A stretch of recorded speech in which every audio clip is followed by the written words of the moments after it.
Comment la compétitivité détermine-t-elle la capacité d'un pays à exporter? Commençons par définir la notion de compétitivité. Pour certains économistes, la seule définition qui soit claire, c'est celle qui s'intéresse à l'entreprise.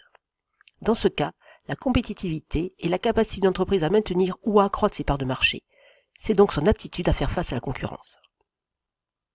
La notion de compétitivité d'un pays doit alors être discutée. Cependant, pour certains organismes internationaux, il va y avoir l'intérêt d'utiliser la notion de compétitivité du pays. D'abord l'OCDE. Pour l'OCDE, la compétitivité est la capacité d'un pays, en situation de concurrence libre et équitable, à produire des biens et services qui ont du succès sur les marchés internationaux, tout en garantissant une croissance des revenus réels de ses habitants soutenable dans le long terme.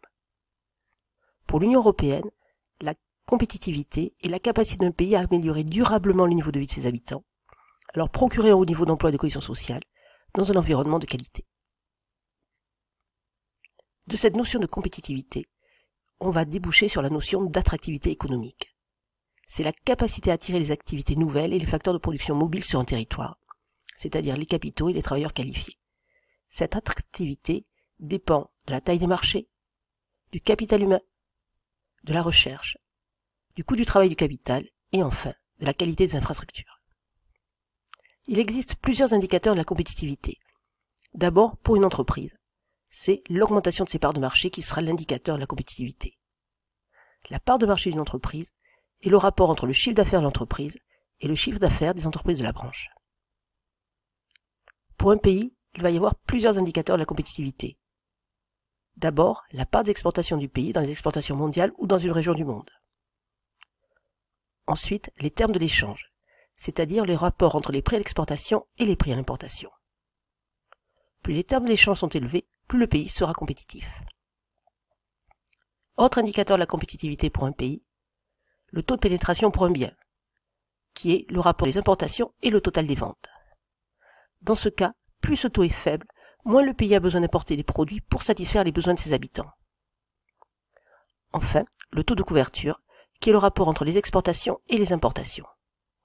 Dans ce cas, plus le taux de couverture est élevé, plus le pays dégage des excédents commerciaux, ce qui montre la compétitivité de son économie. Il faut ensuite distinguer trois formes de compétitivité: la compétitivité coût, la compétitivité prix et la compétitivité hors prix. La compétitivité coût compare l'évolution des coûts salariaux unitaires d'un pays, c'est-à-dire l'évolution du coût du travail corrigé de celle de la productivité, à celle de ses partenaires. Quand la compétitivité coût s'améliore, le coût du travail, rapporté à sa productivité, augmente moins vite que celui de ses partenaires et concurrents. Mais la compétitivité coût n'est pas le seul déterminant de la compétitivité. Il faut aussi tenir compte de la politique de marge des entreprises et l'évolution du taux de change pour obtenir la compétitivité prix. C'est la seconde forme de compétitivité, la compétitivité prix. C'est la capacité à produire des biens et des services à des prix inférieurs à ceux des concurrents pour une gamme de produits et une qualité équivalente. Cette compétitivité prix dépend d'abord du niveau relatif des coûts de production. Ceux-ci doivent être faibles, notamment le coût du travail. Ensuite, la législation pour l'emploi doit être peu contraignante. Puis, le taux de prélèvement obligatoire doit aussi être faible. Enfin, la productivité doit être élevée. Et le taux de change doit être orienté à la baisse. Il existe enfin une troisième forme de compétitivité, la compétitivité hors prix ou structurelle. On peut alors la définir de deux manières. D'abord, cette compétitivité peut regrouper les déterminants non prix. C'est alors un résidu, des variations qui ne sont pas expliquées par les prix.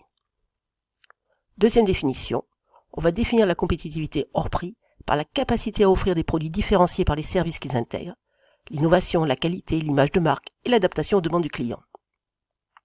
Ici, l'entreprise doit pouvoir proposer des produits suffisamment attractifs pour que les acheteurs en paient le prix. Cette compétitivité hors prix a plusieurs déterminants. D'abord, une qualité et une flexibilité de la main-d'œuvre forte. Puis, des innovations importantes. Un niveau de gamme élevé. Un design adapté. Et un réseau de distribution pertinent. Et enfin, la réputation des produits. Or, ces formes de compétitivité peuvent se révéler contradictoires. En effet, pour améliorer la compétitivité prix, il faut freiner la progression des salaires. Or, cela peut pousser les plus qualifiés des chercheurs à démissionner, et donc l'innovation ralentit, ce qui limite la compétitivité qualité. Ainsi, cela montre que la compétitivité d'un pays repose sur de multiples facteurs. Ces deux formes de compétitivité résultent de deux formes de productivité. D'abord, la compétitivité prix va dépendre de l'efficacité de la combinaison productive. En effet, quand une entreprise a une combinaison productive plus efficace que celle de ses concurrents, la productivité de ses facteurs de production est plus élevée. Ainsi, la productivité augmente plus vite que le coût des facteurs de production. La compétitivité coût s'améliore. Dans ces conditions, les entreprises peuvent répercuter la baisse du coût sur le prix. Les entreprises baissent alors leur prix, ce qui assure une amélioration de la compétitivité prix. Ensuite, la PGF va être la base de la compétitivité qualité.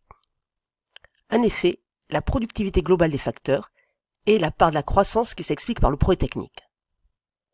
Ainsi, quand les entreprises innovent, elles vont pouvoir proposer des produits plus performants, améliorer le design de leurs produits, ou bien améliorer les services qu'elles proposent. Ainsi, la compétitivité qualité s'améliore. Quelles sont les explications à cette compétitivité? Les avantages dynamiques, l'écart technologique et l'innovation sont l'explication majeure de la compétitivité. En effet, les analyses traditionnelles ont des limites. Les modèles traditionnels, ceux de Smith, Ricardo et d'HOS, étaient statiques. Ainsi, les firmes exploitaient des avantages ou des dotations auxquels elles s'adaptaient passivement sans chercher à évoluer. Elles avaient donc des difficultés à augmenter leur productivité et donc leur compétitivité. Les théories modernes des firmes du commerce international, au contraire, mettent en avant que les firmes mettent en place des stratégies. Ainsi, elles augmentent leur productivité, ce qui leur permet d'accroître leur compétitivité prix et donc d'augmenter leurs exportations. Cependant, ces théories modernes ont des limites. En effet, elles ne prennent pas assez en compte la recherche de la compétitivité hors prix et notamment le rôle de la productivité globale des facteurs. C'est justement ce que va permettre de mettre en évidence la théorie de l'avantage technologique de Posner. En effet, la spécialisation ne dépend plus seulement de la quantité de facteurs de production, mais dépend du processus d'innovation, qui va donner aux entreprises un monopole temporaire. Ainsi, les avantages comparatifs sont construits et créés pour une période déterminée et vont évoluer au cours du temps. C'est donc une analyse dynamique. Ainsi, l'innovation crée un avantage comparatif pour le pays qui a innové. Il y a donc un écart technologique qui se crée, qui est alors le déterminant de l'échange international, et cet échange est temporairement indépendant des rapports de coût. Cet écart technologique fait que d'un côté, on va avoir des pays en avance qui exportent des produits intensifs en nouvelles technologies, et de l'autre, des pays en retard qui sont spécialisés et exportent des produits banalisés. Krugman va développer cette analyse en mettant en évidence deux types de zones. D'abord, les pays du Nord qui vont innover. Ils développent de nouveaux produits pour lesquels ils disposent d'une situation de monopole. Ils produisent des biens de haute technologie à un prix élevé. Ils ont donc une compétitivité hors prix. À côté, les pays du Sud qui ont des capacités d'innovation plus réduites. Ils copient les innovations réalisées au Nord avec un décalage plus ou moins long. Ils ont donc une compétitivité prix. Et le niveau de prix, de profit et de salaire du Nord dépend de cette rente de monopole qui est associée aux innovations. Ainsi, les pays du Nord sont toujours obligés d'innover pour conserver cette rente.